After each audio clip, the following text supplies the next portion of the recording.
Okay, hello everyone. Good evening.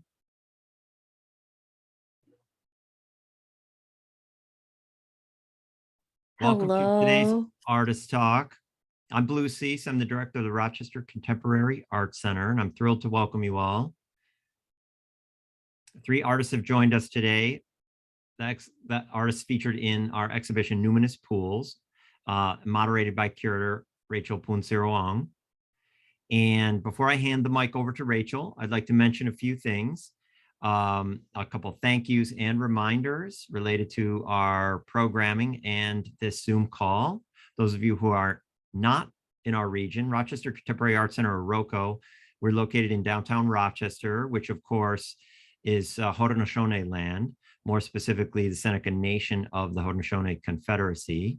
Those of you who are new to our organization, we were founded in 1977. We have a nice long history in the area, and we have a history of supporting young artists, underrepresented artists, and artists who are exploring important social and political issues through their work. And right now, our current suite of programs, I think, is thoroughly representative of our mission, including exhibition State of the City, featuring paintings by Emiliano Diaz, a photo essay by Kwame Donnell, and socially oriented 33 feet long drawing by Sue Beggy.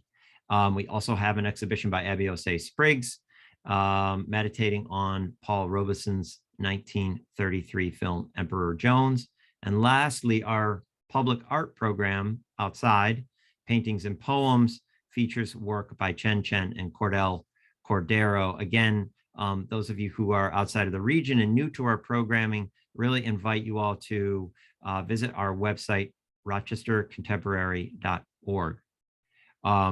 Closed captioning is enabled for everyone. If you are having trouble turning closed captioning on, please pop a question in the chat, and my colleagues, Jess and Alyssa, will help with that. Also, regarding any questions or comments on the discussion today, we'd like to ask all visitors to hold those questions till the end. We will circle back to the chat, and we will moderate those back to the artists after the main discussion. A number of thank yous I'd like to share. First and foremost, I want to thank our small but mighty team. Jess and Alyssa are on the call today, but many, many others have helped to make our current exhibitions and Numinous Pools possible. And my biggest thank you of the evening is to Rachel. Some of you may know we have an occasional series of exhibitions here at ROCO called Scenes of Place, where we aim to explore and document Great Lakes culture through video art. And Rachel saw this series and knew of our interest in the Great Lakes as a departure point, and curated this terrific exhibition working from San Francisco, and drew upon many different influences. And as Rachel puts it, she has metaphorized the Great Lakes, and the project is inspired by how time has animated the melting of the region's ecologies and the histories into fluid wholeness. So I want to thank Rachel for proposing and curating such a terrific exhibition. We have one more week of runtime in the gallery, and I also want to thank our 3 panelists for sharing their thoughts, their experiences, and trusting us at ROCO with their work. All of our programs at ROCO are supported by the New York State Council on the Arts, Monroe County Farish Foundation, and about 1,000 other individual members. Those of you who are on the call and are interested to learn more about supporting us, again, visit our website, rochestercontemporary.org. And again, it's my pleasure to thank you all for joining us and to welcome our panelists and today's moderator, Rachel. Rachel, please take the virtual mic. Thank you. I'm receiving the virtual mic. Thank you so much, Blue, for introducing us and also having this space for us to just gather here and learn from the artists. I think it's really hard to really say how grateful I am for this opportunity, as well as the learning process of really researching the Rochester area and learning more about Lili, Jacklyn, and Emily. It's such a privilege, and I'm so happy to share here today. So before I start, I would like to briefly introduce the exhibition. Some of you might have already seen it, but if not, we'll have a few short clips later on. But it's really about ritualistic practices and alternative temporalities in film and video art from around the Great Lakes. We really want to understand what kind of filmmaking techniques are being used today that maybe involve some degree of animism, especially around the botany of the location. And I'm really excited to introduce Lili Chin, Jacklyn, Das, and Emily Pelstring. Before I go into the questions, could we please maybe see some short snippets of what they've shown in the show?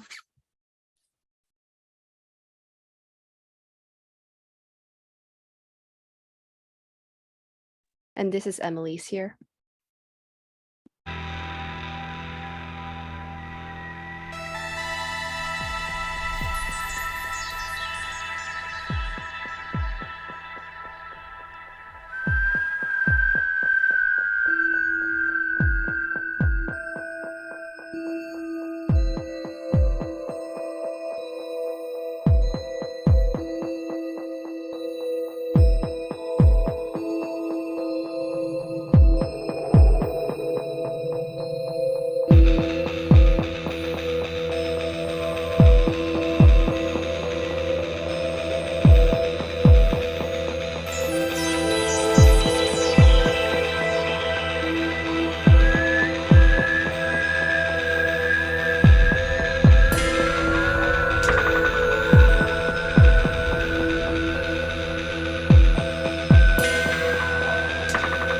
Sunlight, air, water, and chlorophyll. Chlorophyll has the power to trap the sunlight and harness its life-giving energy. By complex chemical reactions, the plant makes a complicated molecule, and bound in this molecule. And this is Lili Chin's.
I don't think we're seeing Jacklyn's piece.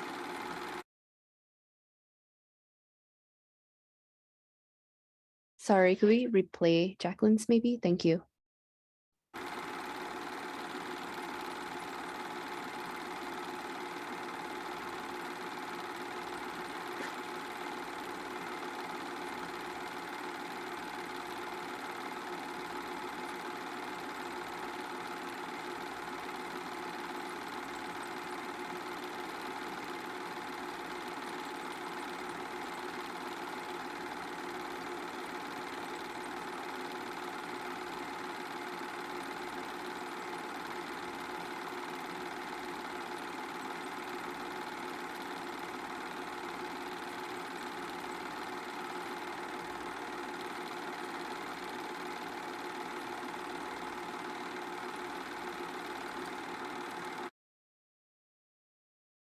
Thank you so much, Alyssa, of helping with that.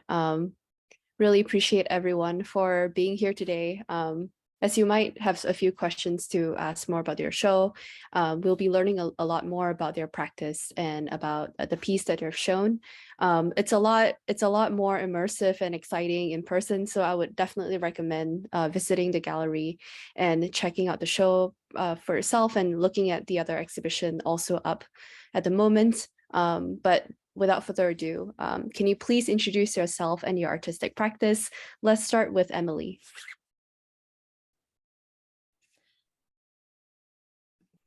Hi, everyone. My name is Emily Pelstring. I'm an artist currently based in Napanee, Ontario, which is a very small town, pretty much directly across the lake from Rochester, on traditional Haudenosaunee and Anishinaabe territory, about right next to Tyendinaga, which is the current Mohawk Reserve. And my art practice is really oriented around the moving image.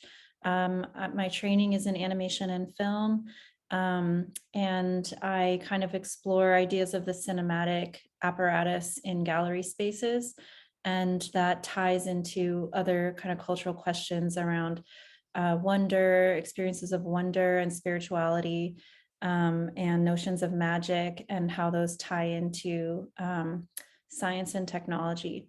So that's broadly what my kind of work is about.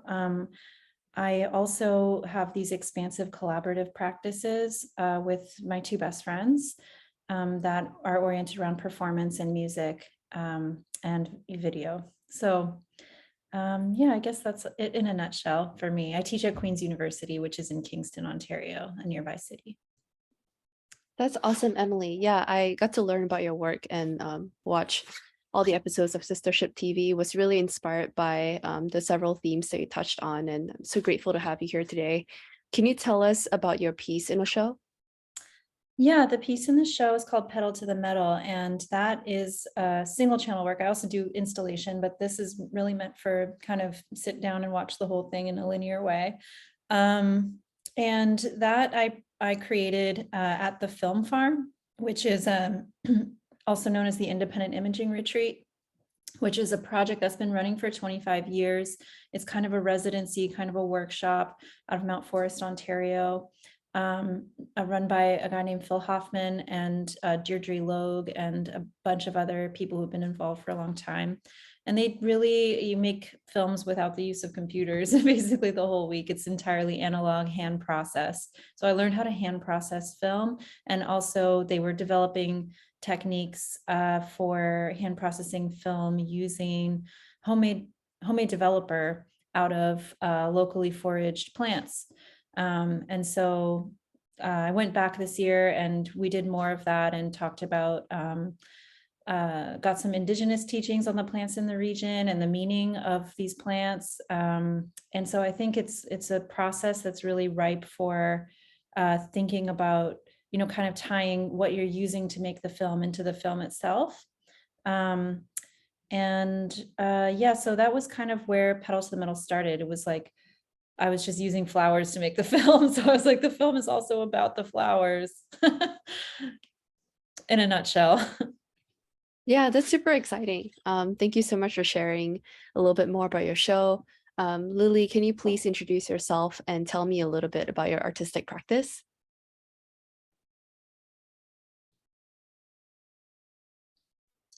Hi, my name is Lili Chin. I'm an artist and filmmaker. I am normally based in New York City, but I'm currently in Galveston, Texas. I work in a variety of media, ranging from film to ceramics, as well as installation and sculpture. And I have a very diverse practice. I tend to kind of mix together various different media. Right now I'm working on a weaving that involves using 16mm film. So I sort of kind of transcend the boundaries between media. I love to work across media, like between ceramics and ceramics and metal and weaving and 16mm film. So yeah.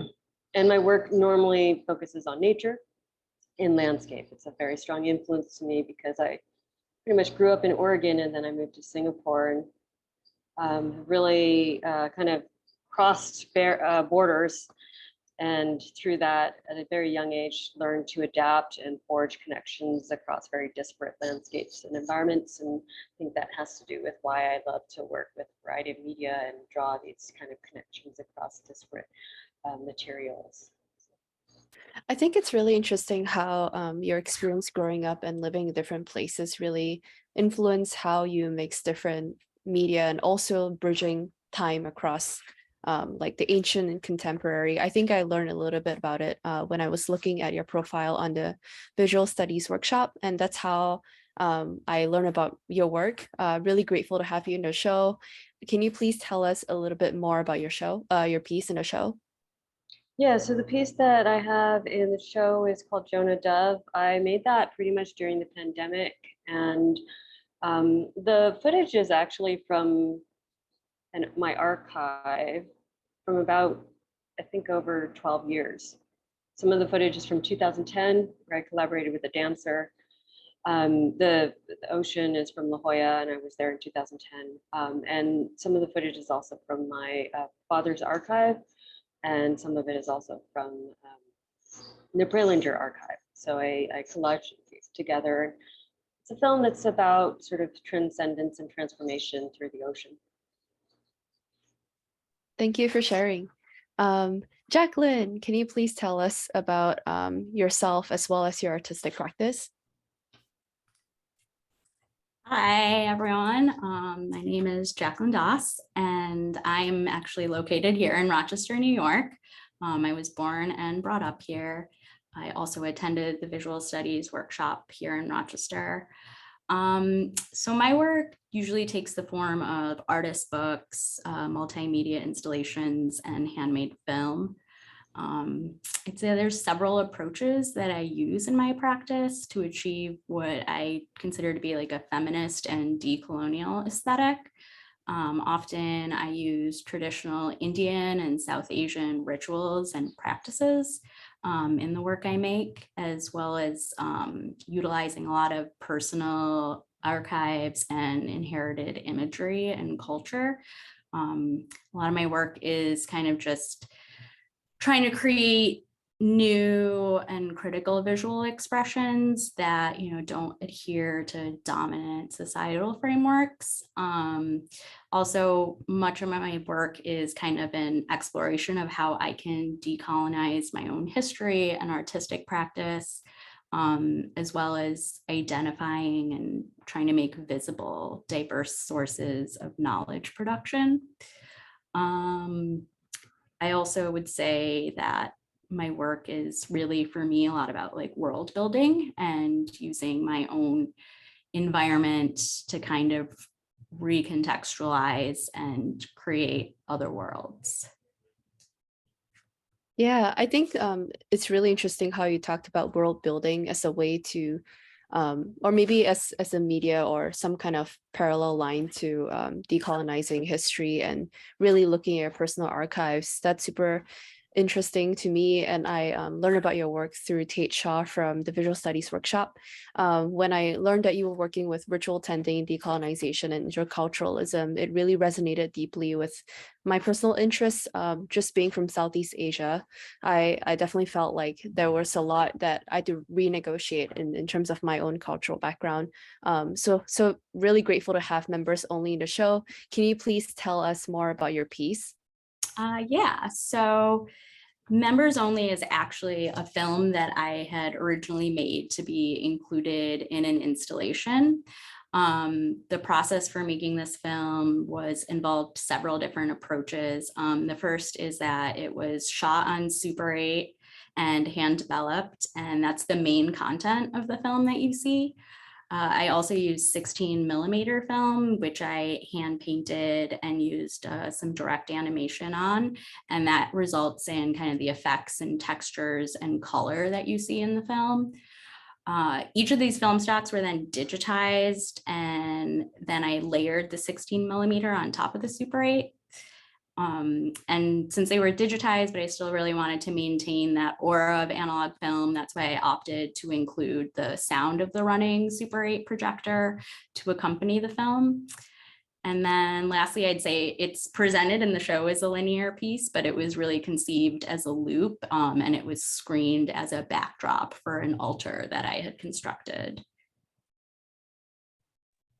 Can you tell me actually a little bit more about the altar that you constructed? Sure. So it was one of several altars. And so for this specific altar, I had used items from my family archives, letters that had been sent back and forth from India when my family first moved to this country. And I had kind of blown those up, and those were on the wall. And I had also had kind of like it's kind of hard to explain, but a door there that had a mail slot. And so you kind of had to look through the door to see the film. And it was kind of to create this like interior and exterior space for the viewer. And the altar itself consisted of various like deities, which I had I call them like these pop-ups, which I photographed and then blew up to be kind of large standing figures on the floor. And then this was screened behind that. That's awesome. I think it's really exciting how you're utilizing space and that exclusivity of looking through this little thing to kind of see the video. It creates a really great dynamic there. So I'm going to be asking a few more questions about your piece and your process, but also we're going to go in order of how the audience has seen the snippets of the show. So the first piece was by Emily, followed by Lili, and then Jacklyn. So Emily, can you tell me about something interesting about your piece or your process that the audience might want to know about, but don't currently know? Sure. I mean, I can talk a little bit about the process. Some of the footage you saw was claymation, but some of it was also of what's called a photogram. So I was like laying roots and plants like directly onto the film strip and exposing it with a flashlight. So I think you saw a little bit of it in that clip, but that's what a lot of the film is these photograms. And so, yeah, I mean, that was a process that was just done in the dark room with a flashlight, with the actual material making contact with the film strip. And so that was just kind of like working with materials in this, this very tactile way, like touching the plants, touching the film. So I think that that's kind of an important part of how the work was made. Yeah, I don't know what else to say about it. Yeah, it's all dyed blue. I use this toner to do that. It's a chemical toner. It's not eco-friendly. It's not a homemade toner, unfortunately, but it really is a pretty one. So yeah. What inspired the blue color? Well, we were talking about water when you and I had a conversation earlier, and how much that is like a part of the process of filmmaking, as like with this kind of hand process filmmaking. It was just so wet, like every part of it is like, your hands in buckets, you're like washing the film, it's like splashing everywhere. And then on the film, like you get these actual like kind of stains from the uneven development that look very watery. So part of that was just like blue, water is blue, but another part of that was also the aesthetics of cyanotypes, which are a really common way that you see photograms. So it's like these botanical images that are made by putting, a plant onto a photosensitive piece of paper that has the cyanotype chemistry on it, and those are bright blue. So I was kind of just trying to make it look like a cyanotype as well. It really does look like one. Yeah. And I realized that a lot of cyanotypes are also used in like studies of like nature. So that was really like an interesting Easter egg that I didn't quite catch actually about the cyanotypes. And it's great that we're learning via process today. Lili, can you please tell me something about your piece or process that the audience might want to know? Oh, yeah. Well, one of the things about the film is that it's really subtle. The film because I filmed it in the while I was in La Jolla, and I was at Scripps Institute of Oceanography, and I was going there very frequently, and overlooking the Pacific Ocean. I got this incredible vista of the ocean. But what I did in the film that couldn't really be seen in this little excerpt is parts of it, the current is actually kind of going towards each other. So I mirrored the water, so you can actually, if you kind of stare at it, there's a mesmerizing effect where the ripples are kind of going towards each other. And it's more visible when you're looking at it projected rather than just looking at it on Vimeo. Vimeo has a little bit of a delay sometimes when you play it back on Zoom. Yeah, I mean, in the middle of the pandemic, things were pretty tough, as we all know. And for some reason, I was sort of thinking about whales and oceans, which led me to find an excerpt of a film called Fish from Hell at the Preilinger Archives. And that was the footage that you saw, some fishermen on a trawler who were battling a whale. It's really been fascinating to be around fishermen, both in Rochester as well as now, like thinking about the water in the Genesee River, actually. And then also fishermen now in Galveston, Texas. I think another thing about the film that I mentioned before the beginning in the introduction was that I shot the film. I shot some of the footage of the dancer in 2010, and that was footage that I also used on 16. I shot it on 16 millimeter, and I also shot a copy on video. This was the video part of it. And it was for an installation that I did where I had a huge ball of ice that melted in real time in the gallery into a vessel, and the ball of ice was suspended from a marine line. So this kind of conversation of water and transformation through the water had reappeared 10 years later. And there's this kind of cycle of time, I think, that was informing how I was making the work. And I think it does play well as an ellipse, even though it wasn't, or on a loop, even though it wasn't played on a loop in this show. Yeah, I think that the part about using the film after like 10 years was really interesting about the curing process. I remember that we had talked about it when we first hopped on a call. And I just felt like the archival process led to this kind of grainy effect. Was that what you were referring to for your piece? Well, you know, I mean, I love to work with 16 film. I'm a celluloid fan. This piece in particular is a video piece, but I really didn't want to draw a distinction between film and video. I sort of collaged together in a way that's both material, but also very much kind of working with layers and thinking about superimposition and how that kind of happens also as if you're immersed in the water. I don't know if that really answered your question. I guess another thing that I wanted to mention was the whale that you see that was in that excerpt that was played, that was black and white. It was footage that my dad filmed underwater in the Philippines. So, yeah. Yeah, I realize now that is what maybe I was referring to. But I also really appreciate how, like, even in a single channel piece, you have that collage between film and video. It seems like it's still multimedia and it's in its own way, even though the viewing experience is single channel. So that's really exciting to know. Jacklyn, can you please share a little bit more about your piece? It's extremely exciting. How do you feel about like the presentation of this piece in a more single channel setting compared to what you had initially for looking through the whole? And was there anything that you think about that process? It's interesting because it was a little tough for me to see it in a linear kind of state, I will say.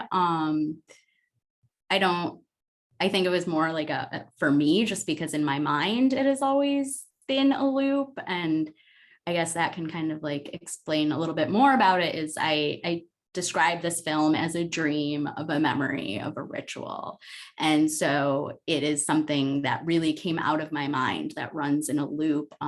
It's a depiction of a childhood memory that I have of my grandmother's daily morning ritual. Every day after bathing, she would dress herself before she would walk down the hallway to a linen closet, which she had set up as a home altar where she would do her daily pujas or prayers. And, I have this memory of being a small child and playing in the excess fabric on the ground as she was trying to wrap her sari around herself. So like just like a dream or a long ago memory, there are like aspects of it that are really vivid and present in my mind that I can like almost feel. And then there are parts that are just like really fuzzy and feel more shrouded, almost just, from like distance and time. And she passed away 10 years ago. So, there's a lot of things that just feel very distant about it. So I think for me, I don't think it was like, it's fine to play it straight through. It was just something that I really had to adjust to because it really is like plays as a loop in my mind. And that's, why it had been conceived that way. Yeah, I'm not sure if that fully answers your question, but. No, that's really interesting and helpful to know. It sounds like a really personal piece that you worked on, and I appreciate you for sharing so much of the context around it. I think it's really interesting to also think about a loop versus a single channel exhibition. I mean, I'm obviously really grateful that we're all in the show, but I definitely feel like this is a medium of curation that I'm personally really interested in, and also looking to explore more with the temporality that it enforces on the type of pieces that will go into it. So that was a really great thing that for us to think about and also to learn more about. Awesome. So I think at the end of this chat, I'll definitely have a space for a couple questions from the audience, but I wanted to learn more about your work outside of the show. So maybe Emily, first off, congratulations on your show. I noticed that a few of your projects involve collaboration. You mentioned collaborating frequently with your two best friends. Can you please tell me more about how collaboration plays a role in your artistic practice? Yeah, I mean, I love to collaborate. I'm a Libra, I relate. That's what I do. So it's actually rare that my animation I do mostly alone, but I'm always trying to find ways to like rope people in. My friend's Jessica Mensch, who's an amazing painter who splits her time between Brooklyn and Montreal, and my friend Catherine Klein, who is a psychoanalytic psychotherapist, an amazing musician who lives in Victoria, BC. We all were in Montreal together. So those are my two main collaborators, and we operate under the moniker The Powers. Really, it's a band. We're releasing a record in the spring, but because especially Jessica and I can't help ourselves from like snowballing everything into some kind of multimedia chaotic extravaganza. Our shows involve like blacklight, puppetry, dance, video, and then we do these video performances where we just like go out into the wild with costumes and film each other. And Sistership TV kind of came out of that, and we wanted to expand that collaboration further into a sort of a curatorial project. So we made it a variety show. So it's 4 episodes, half an hour long each, and we got all of our friends that we had met on tour playing music to contribute little short pieces. And so very much playing on like the idea of like a cabaret where we would explore different themes that we were interested in. And it was kind of also an academic project. So we had a reading list, and we were reading a lot of feminist materialist theory, a lot of Haraway, Karen Barad, people along those lines. And so we were kind of working through certain concepts through the show. So it's just a very like kind of all around expansive, rich experience and we ended up involving 17 other artists in the show. That we're going to be exhibiting that in Windsor at Art Site Gallery in in installation form in the spring, along with our record release and hopefully a couple of live shows. So that's my main collaborative thing. I also collaborate with Jessica, just the two of us, under the moniker Inflatable Deities. And she and I have been doing that since 2009, actually. Our first performance was called Abortion Spa, and it was in the context of like a burlesque show. So I do just love working with people. I don't know what else to say about that. Film Farm is not collaborative, like you're all doing your own thing. You can collaborate, but it is an environment where people, 13 filmmakers, are kind of together in this barn for a week, and it does feel very social. Like you're all kind of sharing knowledge and sharing like bits of your process, and everybody's like rushing down to the barn to like watch so-and-so's rushes from today. And yeah, so it did have that kind of communal, community, creative, supportive thing going. And I love that. It just opens my heart. So that's why I like collaborating. Yeah, that's really interesting to hear. And I also feel like I got the sense that your work was around like a research project and really revisiting artistic canon and some type of like the historical pieces that we all know about. For example, Newt descending a staircase. I saw that there was Blob descending a staircase in one of your sistership TV episodes. Also, is that a cat? Ah, This is Freddie. okay. Whatever question I had, it's not as important as this cat. Well, Blob descending a staircase is also, that does come from Karen Barad's text, Nature's Queer Performativity, where she talks about slime mold and how scientists were all freaked out because they couldn't figure out whether slime mold was a plant or an animal, or whether it was one entity, one life form, or many. So we thought that was like a really fun thing to bring into collaboration. Like, are we one or are we many? And where is the line between self and collective? So yeah, so we turned it into Blob descending a staircase, and we all got into a giant blob costume. Yeah, it was a really magnificent costume. I think it's also really apt that you brought up Donna Haraway, especially about hybridity and about human animal and the interspecies type of relationships that you're talking about. How do you feel about hybridity in terms of addressing artistic canon or revisiting pieces that have struck out to you as something that you want to look at from the past? That's a really interesting question. I mean, it really depends how broad or how deep you want to go with that. I don't have like a handy answer up my sleeve for that, but there is something about categorization and kind of like rigid ways of thinking that I think a lot of the collaborative work I do is trying to open that up in a playful way. So taking structures that are binary or hierarchical and saying like, okay, well, what if we actually don't have these answers at all? And what if we kind of dismantle or undo or allow things to occupy multiple positions at once, or straddle different lines? Or what if we kind of allow for this kind of messiness? So I think that's kind of the ethos that we are going for. We call the aesthetic maximalist, and part of it is like, well, let's not define things too much, or let's just allow things to kind of snowball and see what happens. It's really like a space for experimental play.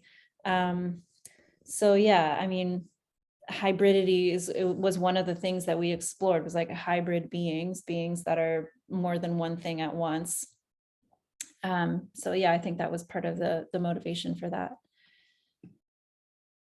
Yeah, that's really great to hear more about. Thank you so much for sharing. Next, we want to learn more about Lili's practice. I understand that your multidisciplinary practice explores themes of memory, duration, and spirituality. We've already heard a little bit more about how that's so important to you, and it ties to your experience growing up in different places. But can you please tell me more about the way you combine different media and how you're currently thinking about it?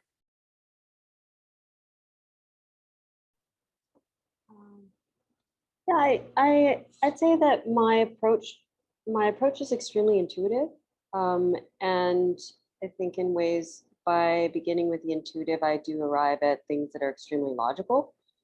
So earlier this year, when I was at visual studies workshop, I was actually doing a lot of hand processing of film as well, but I was working with expired film, and then I was doing these kind of contact cameraless films where I was making kind of animations on the film with plant botanical material. And that gradually led me to creating anthotypes. So recently I've been doing anthotypes where I've been kind of making emulsion from plant-based and edible food, spinach, red cabbage, strawberries. And I think that's probably going to lead me next to, I've just begun to work with some fresco painting, and I have a feeling that that's going to kind of, the anthotype is going to fuse together with the fresco painting. I think oftentimes I'm sort of thinking about how external forces, such as like atmospheric temperature, heat, light, are affecting the material that I use. And that's sort of the primary lens that I look through. And then somehow it sort of maps itself onto various different materials. So for example, if I just got a kiln, and one of the most exciting things about the kiln for me is not just that I can work with ceramics, but I could also work with metal and glass.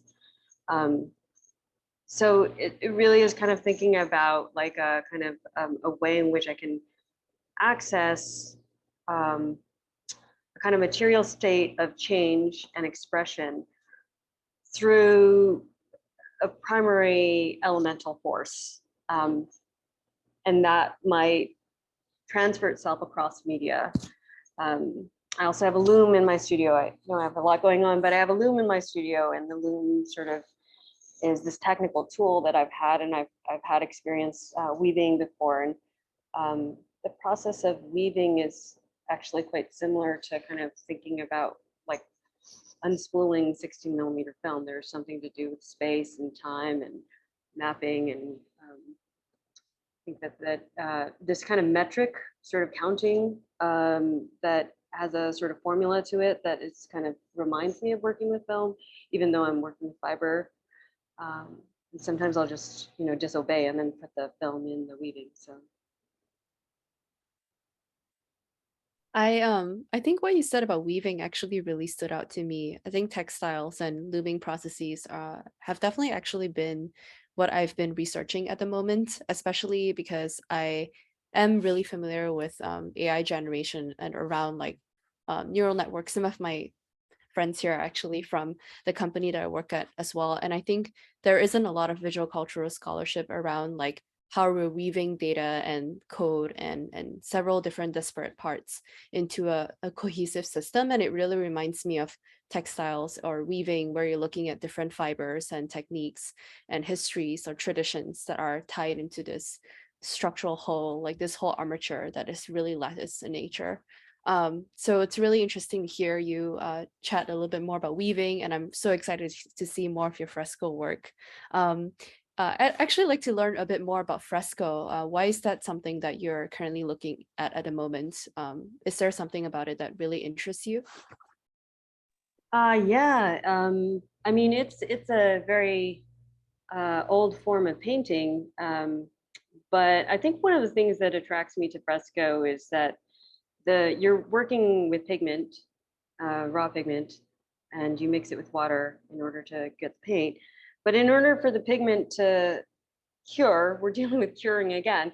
In order for the pigment to sort of cure, it has to bond with the lime, and the lime is mixed together with sand.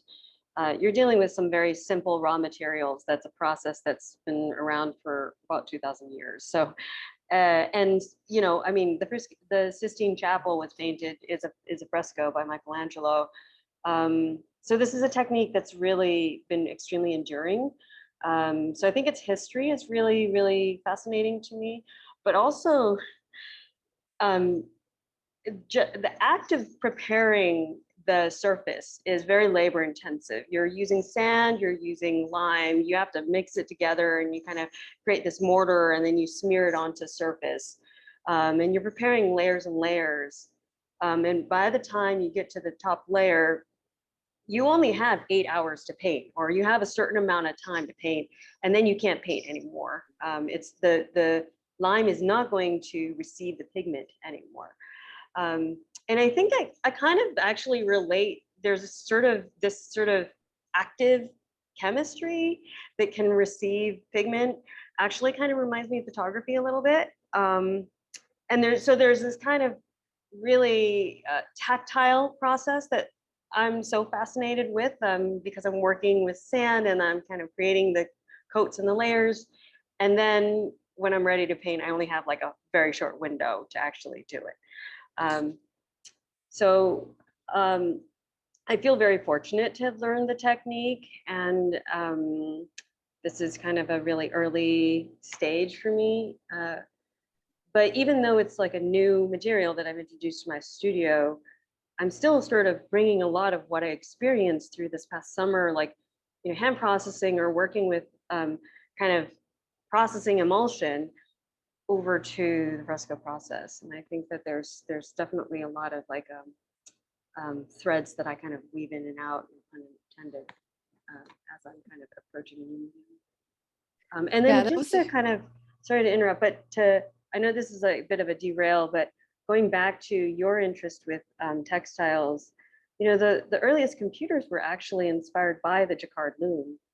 And the jacquard loom like used cards, and it was the cards in the jacquard loom that kind of became the formula for creating some of the very first, like the punch cards were the formula that became kind of the earliest kind of basis for the data that was created for early computers. I'll definitely have to follow up to learn more about this loom because I actually didn't catch that reference when I was researching this. But I think I also drew some mental parallels between the fresco media and also with weaving, because there's this immutability of that process where after a certain time you can't really edit it or change it. And it reminds me a little bit about the historical cultural fabric that you want to unspool or you want to like disentangle, but to some extent, once that structure is created, you either undo it or you kind of let it be as it is. And I think that that is a negotiation process that I would be really interested in researching more. Super excited to learn more about your upcoming work, and thank you so much for sharing about your process around your current artistic interests. Jacklyn, I'm really impressed at the different ways that you stream, that you have different streams of art, representation, and activism that you're exploring in your practice. I think you shared a little bit about your background, your cultural background, and how that tied into your practice. But also, can you please tell me more about how creative work supports community and advocacy? Sure, yeah. So as I mentioned earlier, I often think of my art making as world building, and I like to think of the space that an artwork creates as kind of a world unto itself, where unique experiences are possible and opportunities for discourse can develop. And so I believe that when we start to think of this type of world building on a larger scale, it can be an opening for communities, especially marginalized communities, to work together to envision and create a society that benefits and makes visible everyone within that community. For me, like, world building is about experimentation and reflection. So I think if we can embrace these concepts that are very inherent to creative work and are often like relegated to the arts, and apply them to advocacy and community work, we allow the opportunity for like a much more expansive and inclusive way of thinking and working together. I think that when I first came up with this question, I didn't expect there to be so many parallels between world building and that community aspect, but I can definitely see how there's just a lot of potential to explore the applied nature of art when it comes to bringing people together and bring awareness about things that are really important today. I think that it's so true that this really creates that creative action and the energy in the community that to bond together because of a piece or hopefully because of experiencing your work. Do you have anything else that you'd like to share about your creative practice today? Wow.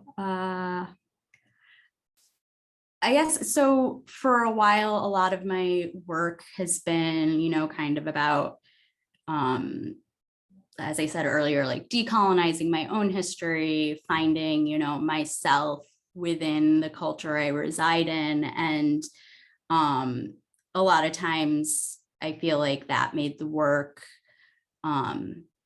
something that I was almost like presenting as a way to like gain understanding. And I think I feel like less inclined towards that now. I'm much more interested now in kind of creating work that interrogates, my own role in things versus how I'm impacted, if that makes any sense. And I'm more interested in, and this also kind of relates to the advocacy and the world building of, just how can we experiment in different ways and beyond just like our art practice, but how can we bring those things into like our daily lives and how we interact with others. I think that I wonder how the relationship with the audience changes when it's less of a passive impact versus more of a relationship between self and the environment and self and the forces that are surrounding the artist or the audience. I definitely love to learn more about your future work. I think that that's something that like I haven't really learned much about yet, but I feel like what a good exhibition environment would be for that would probably be more of an like immersive performance area or some kind of theater experience rather than something that the viewer is watching. Or even so, I wonder how in a single channel exhibition that can be further brought out in terms of that relational aspect and less of a consumerist aspect to it. So that's really exciting. And thank you so much for sharing that. I think I just went a bit of tangent, but that was so exciting to hear about. Awesome. I just wanted to leave a couple minutes for anyone else to ask questions, especially in the chat. Does anyone have any questions to ask? Oh, okay. I just saw a few questions here. I think Joshua was asking a question about whenever I see video, I can't help but think of time, the time to take the video, the time to view the video, how much time they are given to consider each frame. And can you all speak any more to what it is about time, ephemerality, or movement and what it means for your work? This is free for all. If it's something that you are interested in chatting about, please answer the question.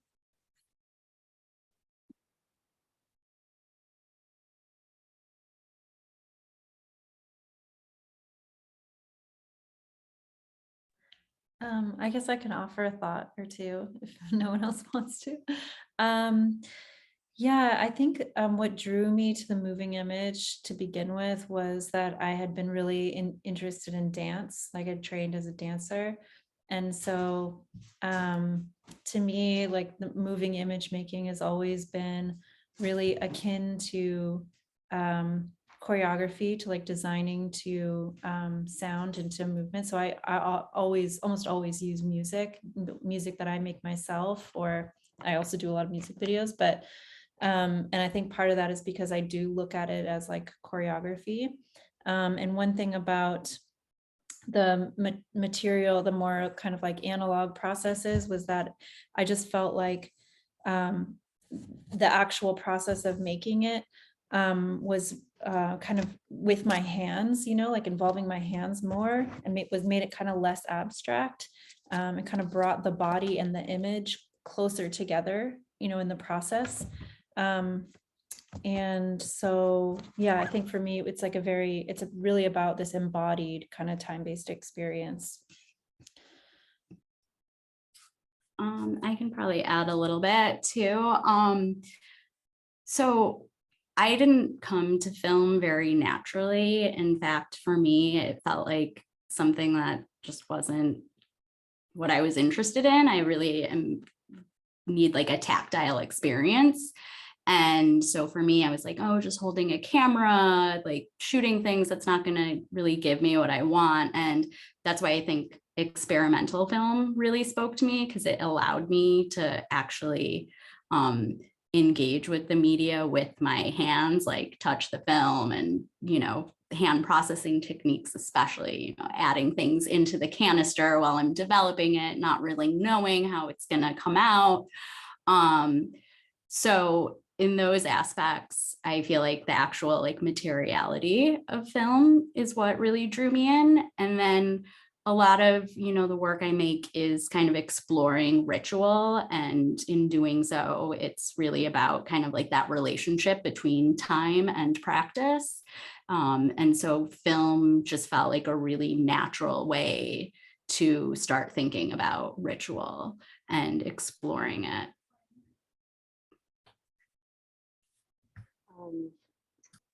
I really love what both Jacklyn and Emily said. I think definitely I do think along the lines of like editing as kind of a choreographic experience a little bit.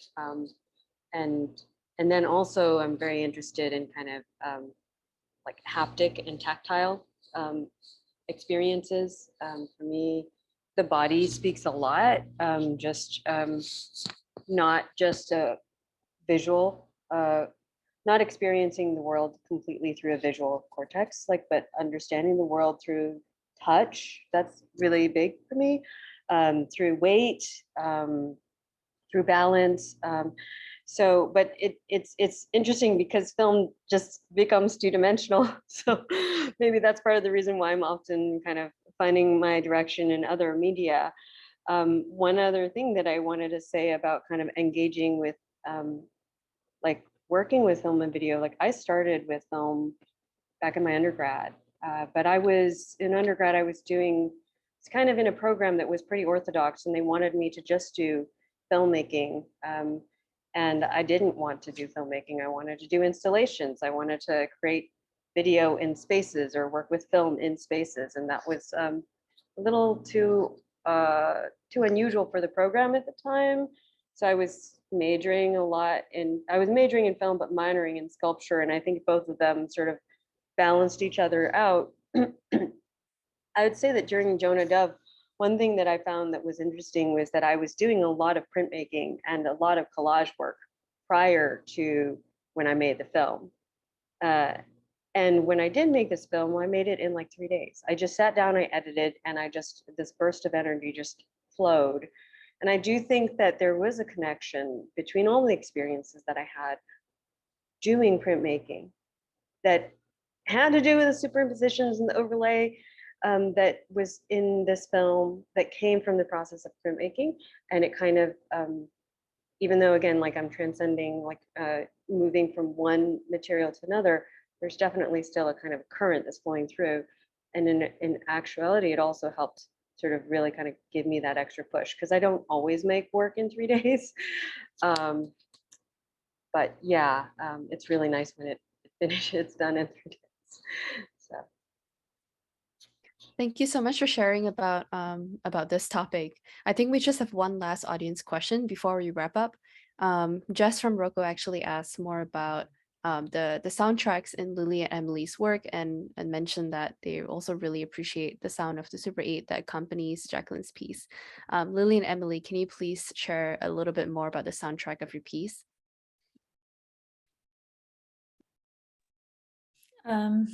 We'll keep with the order, I guess. I'll just keep going first.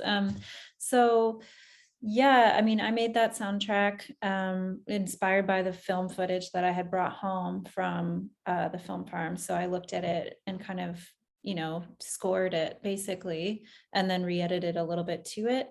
At the time I was listening to Tara Clerkin Trio and Pauline Anna Strom a lot. And I was just kind of like, I'm not trained musician by any means, but I do play electronic music and have gear, you know, to mess around with.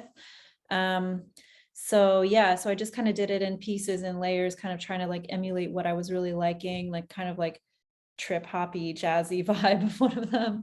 And I had to have a guitar sample in there. And I don't play guitar, so it's not good. So I actually had to have a friend help me like just strum an E string for a couple of that I just sampled, you know. But yeah, it had to have a guitar in there because I wanted to reference heavy metal, even though the soundtrack is not heavy metal, just to create a kind of almost like humorous contrast between the floral kind of femme aesthetic and something that is like, you know, unjustifiably associated with masculinity. So yeah, I was just kind of making fun of that a little bit with my title. Yeah.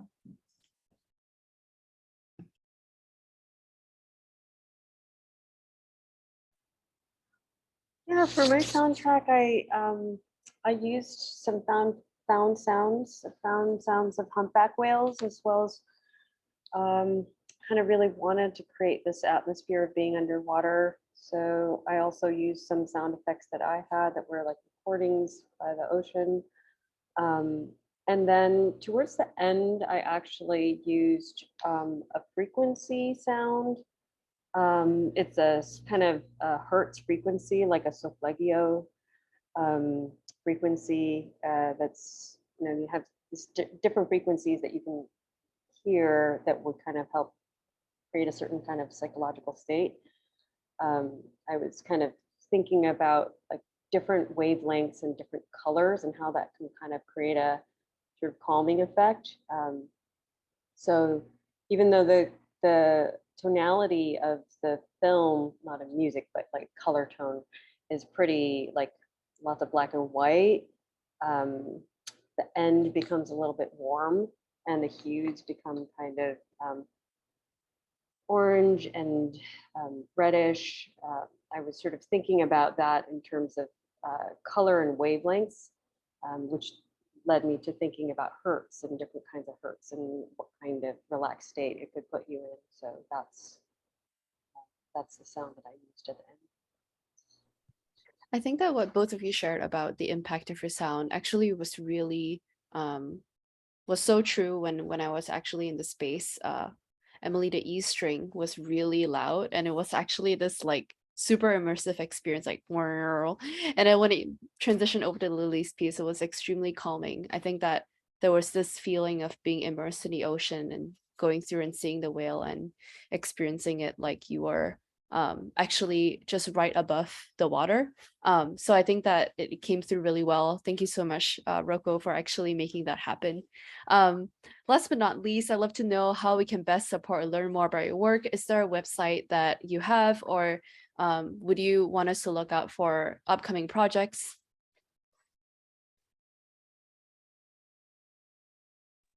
I think I've already plugged ongoing upcoming projects, but yeah, I do have a website, and it's just my name, emilypelstring.com, if you wanted to see more.